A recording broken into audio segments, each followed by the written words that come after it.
नमस्कार दोस्तों, आज की हमारी कहानी है भोली माँ की कहानी। माँ तू चुप रह, तुझे कुछ नहीं पता। माँ आप आजकल की दुनिया के बारे में कुछ भी नहीं जानती हैं। बस ऐसा ही कुछ आजकल के बच्चे अपनी माँ के बारे में सोचते हैं या बोलते हैं, लेकिन ये कहानी आपकी ये सोच बदलने वाली है। माँ ने एक अज्ञात कॉल उठाया और वह किसी युवा लड़के से बात कर रही थी जो माँ से बैंक की डिटेल्स मांग रहा था।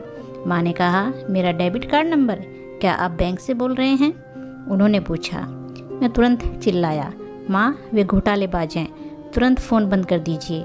मेरी माँ ने मुझे चुप रहने के लिए कहा और उससे बात करती रही।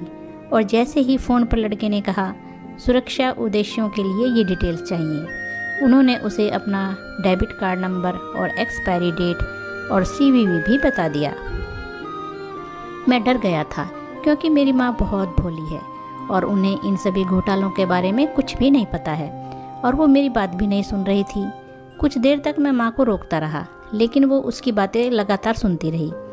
तब उन्होंने उस आदमी से कहा, बेटा OTP नहीं आया, आंटी फिर से कोशिश करो। कुछ देर बाद माँ फिर बोली, नहीं बेटा अभी भी नहीं आया, एक बार और प्रयास करो बेटा, क्योंकि मैं नहीं चाहती कि मेरा खाता बंद हो और तुम बहुत मददगार हो। अब मैं खुद कंफ्यूज हो गया। वह आदमी भी समझ गया कि क्या हो रहा है, इसलिए उसने जल्दी से जल्दी कॉल डिस्कनेक्ट करने पर ही जोर दिया। मेरी माँ ने उससे कहा, बेटा तेरे जितने 2 जमुरों को मैंने पाल कर बड़ा किया है। 10वीं पास हूँ लेकिन पागल नहीं हूँ। उसने कहा, सॉरी आंटी, और कॉल काट दिया। मैं कॉल कटने के बाद माँ की प्रतिक्रिया को आज तक भी नहीं भूला हूँ।